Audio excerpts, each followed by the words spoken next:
Welcome to the 49th commencement of the Icahn School of Medicine at Mount Sinai. Family members, trustees, faculty, alumni, and honored guests, today we celebrate the class of 2018. They are among the most distinguished graduates of any medical or graduate school in the world. Let me give you some examples.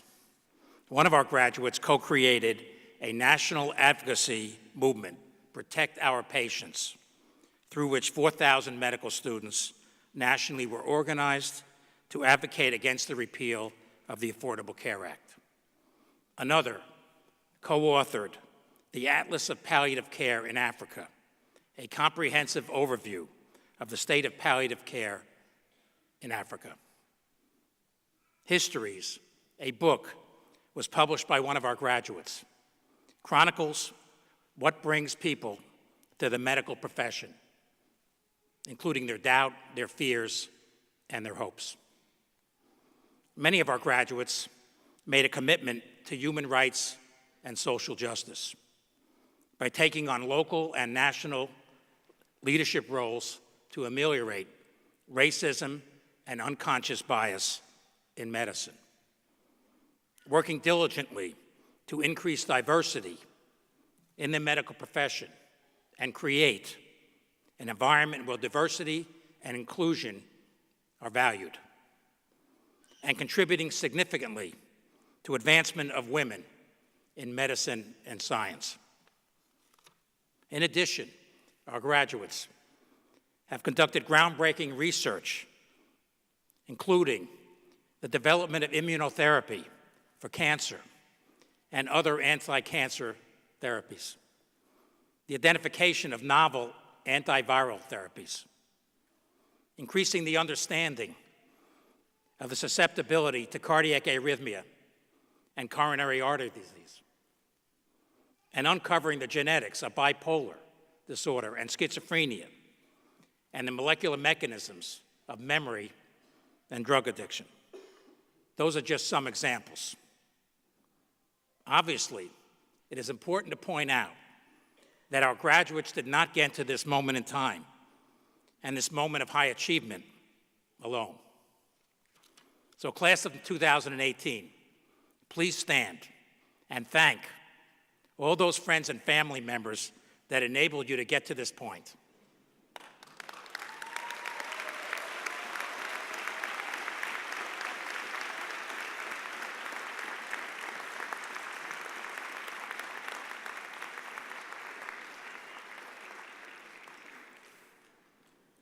As has already been mentioned, this is the 50th anniversary of the founding of our School of Medicine.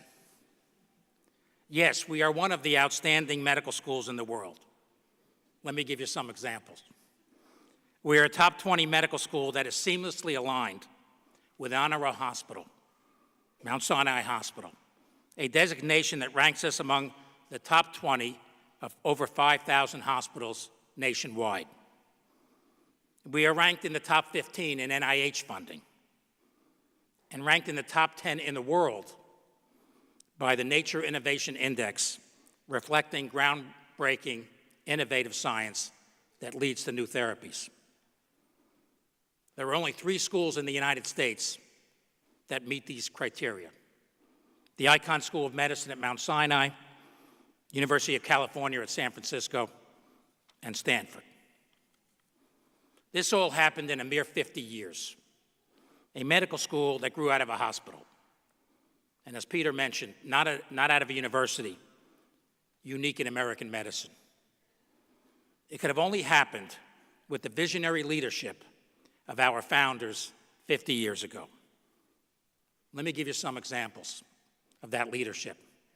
The founding dean, Hans Pepper, a world-renowned hepatologist, developed what was called the Mount Sinai concept as the basis to build a great medical school.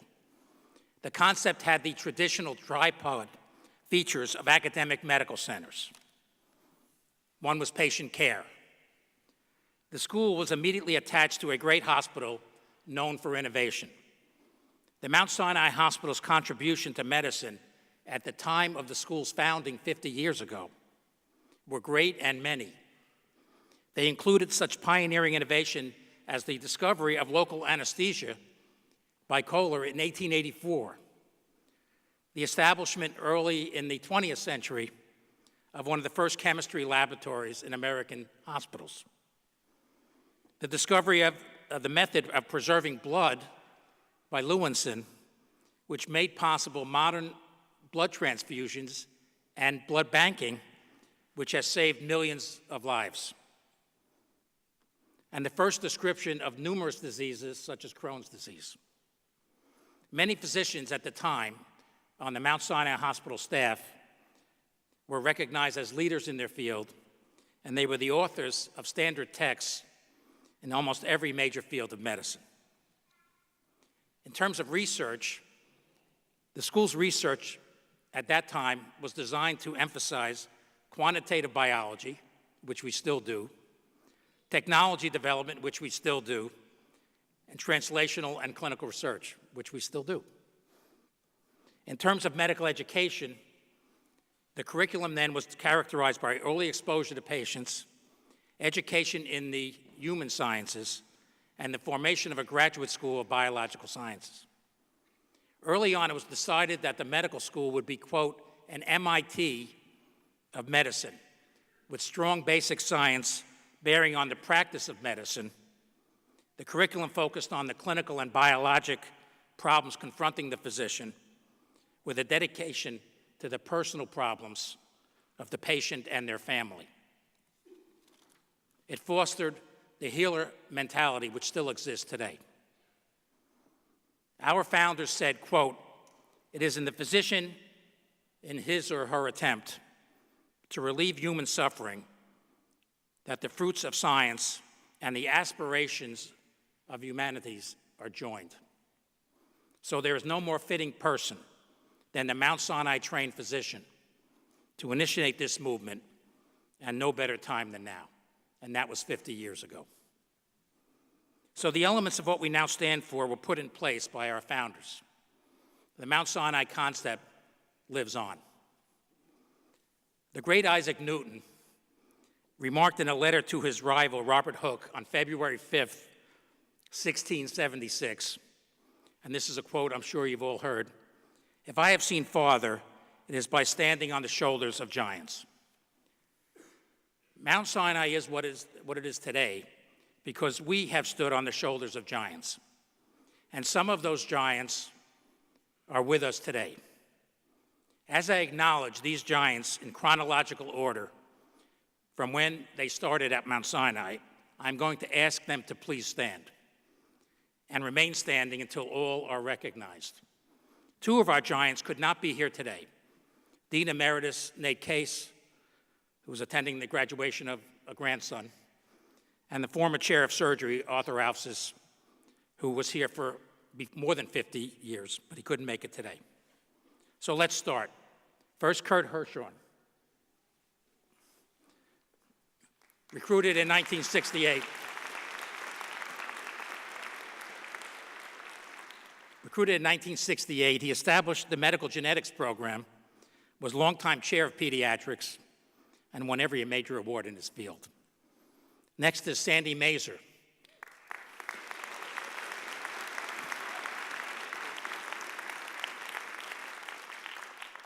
Recruited in 1968, only 50 years ago.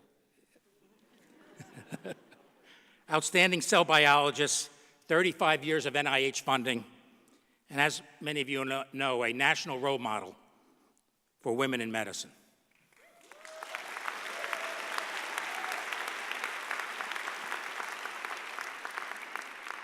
Terry Krulich, recruited in 1970.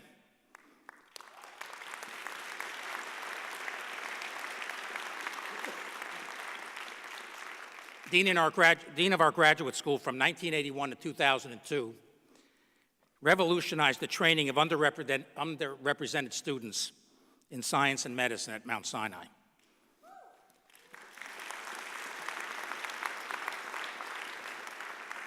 Peter Palasi, recruited in 1971.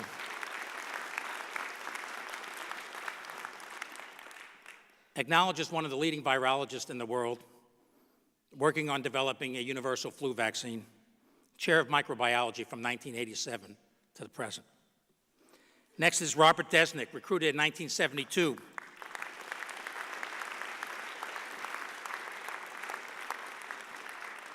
He was the founding chair of the Department of Genetics, but most importantly, he has done what very few scientists have done. He discovered the gene for Fabry's disease, and most importantly, discovered the treatment for that disease that changed the lives of so many patients.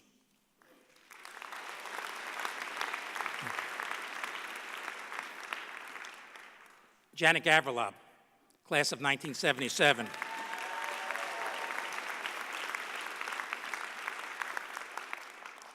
Pioneer in understanding the biology of hematopoietic growth factors, which has revolutionized how we perform bone marrow transplantation today, and is an outstanding mentor and teacher.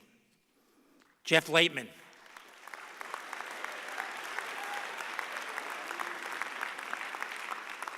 Some of the students know about him. Recruited in 1977, a legendary teacher of anatomy and consummate citizen of Mount Sinai. Gary Butts, recruited in 1980.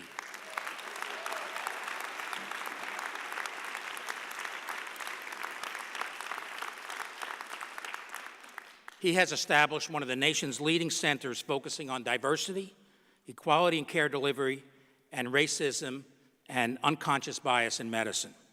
Largely due to his efforts, this year the Mount Sinai Health System has again been ranked #1 in the country on Diversity Inc.'s top hospitals and health systems.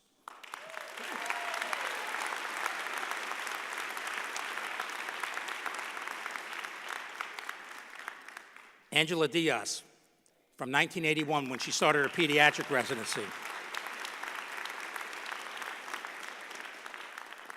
Director of the Adolescent Health Center, in which she was a patient when she was younger, and a legendary figure in providing care to underserved adolescents. Phil Andrigan,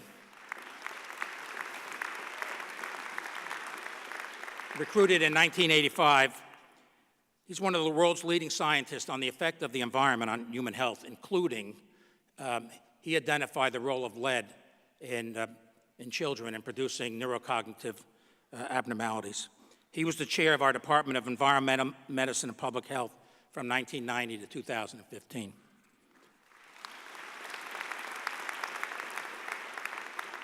And then there are graduates of the school who have current leadership as deans and department chairs, and they include Scott Friedman, class of 1979, Michael Brodman, class of 1982, and Michael Marin, the class of 1984.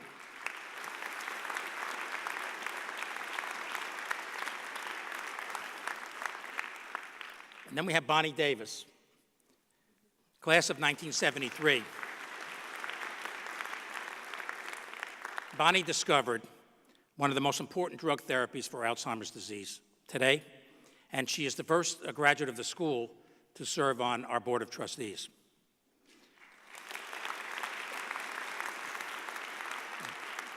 So now I don't know how many are Springsteen fans out there, but I am. So I'm going to play a little bit, I'm going to play my inner Bruce Springsteen. And I'm going to start with the conductor of the band, of our band of giants. Last but not least, had surgery at Mount Sinai when he was 7 years old. Graduated from the second class in 1973 with the highest grades. One of the world's leading neuroscientists, former chair of psychiatry, now a transformative CEO, the best in the country of Mount Sinai. He bleeds Mount Sinai blue. You want to be like him, but you can't. So what's his name? Ken. What's his name? Ken Davis.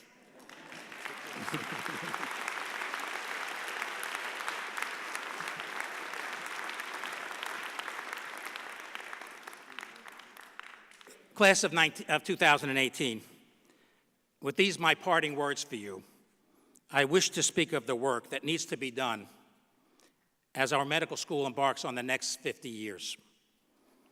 Despite much accomplishment, my generation of physicians and scientists have not fully met our responsibilities or fulfilled our dreams. We dreamt of a world where everyone had an equal chance to have access to outstanding care from infancy to old age. Yet inequality of medical care continues to exist. I know that you have the hearts, minds, and passion to turn this dream into reality. We dreamt of a world free of the devastating consequences of cancer and heart disease and mental illness. Yet too many patients still suffer. Two people very close to me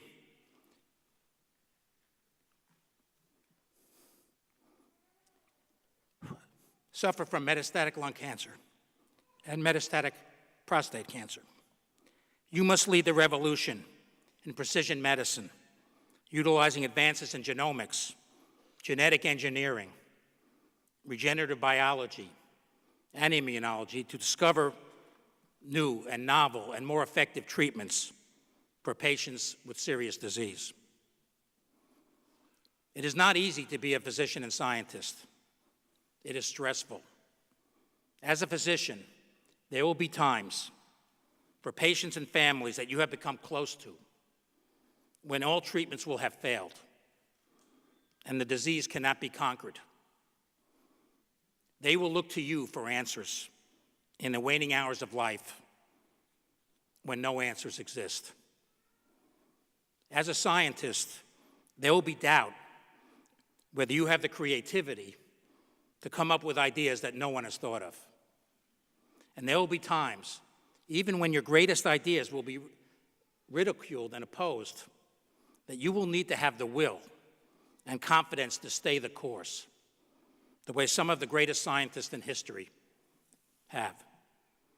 To be successful, you will need to be resilient and invest in your own well-being. But that is not enough.